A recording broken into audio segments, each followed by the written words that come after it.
ওহে বেবি, আসো, তোমার ঠোঁটে একটু ছোঁয়া দেই। কি বাজে কথা এইসব। এটা কি গল্প আর মুভি পেয়েছো? ঘৃণা পেতে কিচ্ছু নাই। ঘৃণার কি আছে? এটাকে ভালোবাসা বলে বেবি। Come on. সকালে দাঁত ব্রাশ করিনি, দেখ দাঁতে রাতে চিংড়ি মাছের ভর্তা লেগে আছে। তানভীর চুমু চুমু করতে গিয়ে নীলার কথা শুনে ঘৃণায় নাক ছিটকাল। নীলা ভ্রু উঁচিয়ে দাঁড়িয়ে আছে, টোটকা কাজে লেগেছে বোধহয়। তানভীর কোনো কথা না বলে পা চালালো। যাওয়ার আগে রুমে ঝড় না লেগিয়ে গেল না। তানভীর ইংলিশ মুভি দেখে একটু এক্সপেরিমেন্ট করতে চেয়েছিল, কিন্তু সফল হলো না। পরের দিন নীলা থ্রি পিস পরে মাথায় ওড়না দিয়ে ভদ্রভাবে বের হলো তানভীরের সাথে দেখা করতে। তানভীরকে পেয়েও গেল। নীলাকে মাথা থেকে স্ক্যান করছে। দেখার মাঝেই নীলা দুই আঙ্গুল দিয়ে তানভীরের দুই চোখ টিপে ধরে বলল, চোখের নজর ঠিক করো। কিভাবে দেখছে লজ্জাও করে না। তানভীর সরে দাঁড়ালো। নীলাকে বুঝতে পারে না, হুটহাট জিনে ধরে মনে হয়। তানভীর মুখ বাঁকিয়ে বলল, কি পরেছ? আজকাল সব মেয়েরা কত স্টাইলিশ হয়, টপ জিন্স পরে, আর তুমি? শোন, এটা গল্প আর মুভি না, ওকে? যে হাঁটু বের করে কোমর দোলাতে দোলাতে হাঁটবো। রিলেশন যদি রাখতে চাস তো রাখ, নইলে ব্রেকআপ। তানভীর আর নীলা ফুচকা খাচ্ছে। বলতে গেলে শুধু নীলাই খাচ্ছে। তানভীর আর চোখে রাস্তায় চোখ ঘুরিয়ে ঘুরিয়ে সুন্দরীদের আসা যাওয়া দেখছে। হঠাৎই নীলা চিল্লিয়ে উঠল, কি হয়েছে? উল্লুকের মতো চিল্লাচ্ছ কেন? নীলা লাফিয়ে লাফিয়ে বলল, ঝাল ঝাল। তো পানি খাও। নীলা রাগে ফুসফুস করতে করতে পাশে পানির বালতির ভেতরে তানভীরের মাথা চুবিয়ে ধরল। নে খা তুই পানি।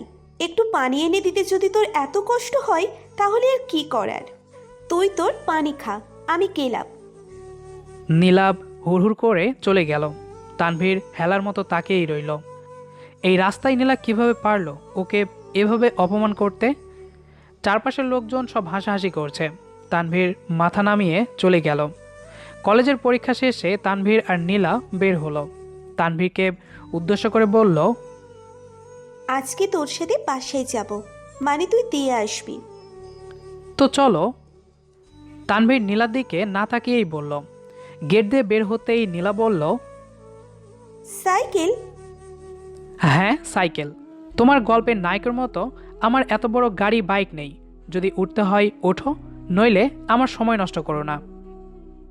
নীলাকে পেছনে উঠতে না দেখে তানভীর সাইকেল নিয়ে চলে গেল। পিছনে নীলাকে একরাশ ভাবনার মধ্যে ডুবিয়ে দিয়ে গেল। নীলা পড়ছিল। হঠাৎ তানভীরের কথা মনে পড়ল। আজকে এরকম ব্যবহার কেন করলো তানভীর? ও তো এরকম নয়। নীলা এর আগে অনেক খারাপ ব্যবহার করেছে, কিন্তু তানভীর এরকম কোনোদিন করেনি। ফোন দিতে গিয়েও দিল না। কই, তানভীর তো একদিনও দেয় না। তাহলে ও নিজে থেকে কেন দেবে? দুইজন দুইজনের প্রতি রাগের কারণে আর কোনো কল দেয়নি। কলেজের ভিতরে ক্যান্টিনে তানভীরকে বসে থাকতে দেখল। নীলার মন চাইছে তানভীরের পাশে গিয়ে বসতে, কিন্তু অস্বস্তি হচ্ছে, নিজের ইগোতে লাগছে। বিকেল 4:50 তানভীর আর নীলা রেস্টুরেন্টের উদ্দেশ্যে বের হলো। মূলত নীলাই জোর করে তানভীরকে নিয়ে যাচ্ছে।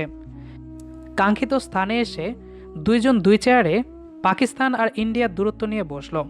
মাঝখানে বর্ডার হিসেবে টেবিল। তানভীর গ্লাস ভেদে বাইরের ব্যস্ত শহরের দিকে তাকিয়েই নীলাকে প্রশ্ন করল, কি খাবে? কফি আর চিকেন ফ্রাইড রাইস। তানভীর ওয়েটারকে দুটো কফি আর এক প্লেট চিকেন ফ্রাইড রাইস আনতে বলল। দুজনেই শোক পালন করছে এমন অবস্থা। অর্ডার করা খাবারগুলো চলে এলো। তানভীর কফিতে চুমুক দিল। নীলাকে খেতে ইশারা করল। নীলার নিজের হাত দিয়ে খেতে ইচ্ছে করছে না। একটু খাইয়ে দাও না।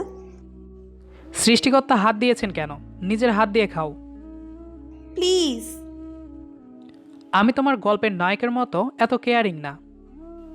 নীলার চোখে পানি চলে এলো। বুঝতে পারলো ও হয়তো একটু বেশি করে ফেলেছে ওই দিন। তাই তানভীর ওর ডায়লগ ওকেই আবার ফিরিয়ে দিচ্ছে। খাওয়া শেষে দুজনে কাশফুলের বাগানে গেল। সূর্যের তাপমাত্রা বেশি থাকায় তানভীর তরতর করে ঘামছে। নীলা তানভীরের কাজ ঘেঁষল।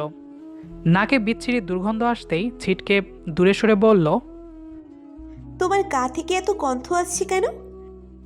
কারণ আমি ঘামছি তাই। এর জন্য এত? তোমার নায়কের মতো আমার শরীর থেকে এত নেশালো সুঘ্রাণ আসে না।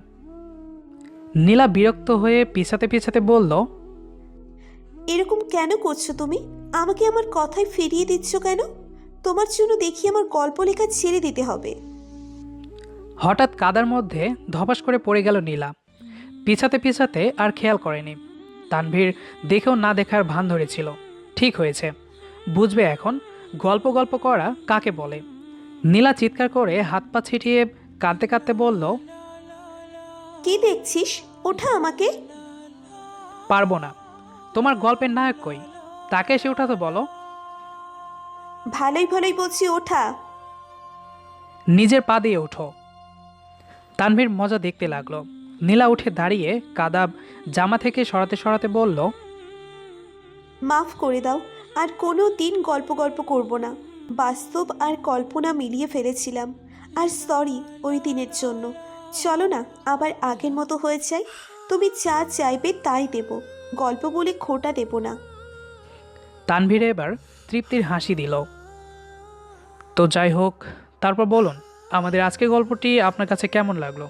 যদি ভালো লেগে থাকে তাহলে অবশ্যই প্রিয় মানুষ এবং বন্ধুদের সাথে শেয়ার করে দেবেন। দেখা হবে আবারও নতুন কোনো গল্প নিয়ে। সে পর্যন্ত আমাদের পেজটি ফলো করে আমাদের সাথেই থাকবেন। ধন্যবাদ সবাইকে।